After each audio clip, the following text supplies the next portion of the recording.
Na mtazamaji, kundadhi kwa mkanganyiko huo.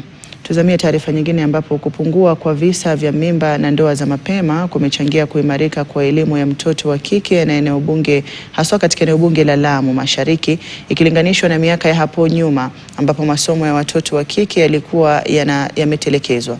Wakizungumza katika wakati wa sherehe ya kutuza wanafunzi bora kutoka shule ya upili ya wasichana ya Pate, viongozi mbalimbali wanadai kuwa changamoto ya mimba na ndoa za mapema imekuwa donda sugu ambalo limewanyima watoto wa kike fursa ya kuendeleza masomo, huku wito ukitolewa kwa wazazi wa eneo hilo kuwekeza zaidi kwenye elimu ya watoto wa kike. Kwa upande wake, akizungumza katika shule ya upili ya wasichana ya Pate, kaunti ya Lamu, wakati wa sherehe hizo za kuwazawadi wanafunzi waliofanya vyema katika mtihani wa kitaifa, Spika wa Bunge la Kitaifa Moses Wetangula ameunga mkono hatua ya mahakama ya upeo kuwapa nafasi wabunge kuendelea kusimamia hazina ya NG-CDF.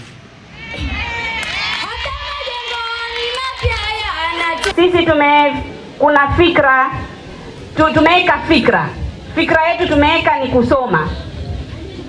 Sisi kubadilika huku kwetu ni mpaka tusome.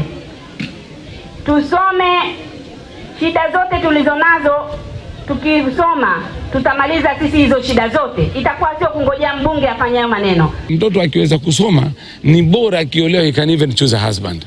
Kwa hivyo mmoja katika challenge ni umaskini na pia umuhimu wa elimu.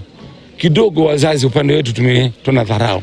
We don't invest in education much. Elimu kwa watoto wa kike inasaidia pakubwa sana, especially hapa ambapo tulipo. Eneo hili la bunge kuna changamoto nyingi sana. Ndoa za mapema, watoto kuacha shule kwa sababu labda ya kuozeshwa ama labda amepata mimba ama ujauzito wa mapema, lakini kulingana na ile mikakati ambayo nimeweka hapa, so far sijapata cases kama hizo.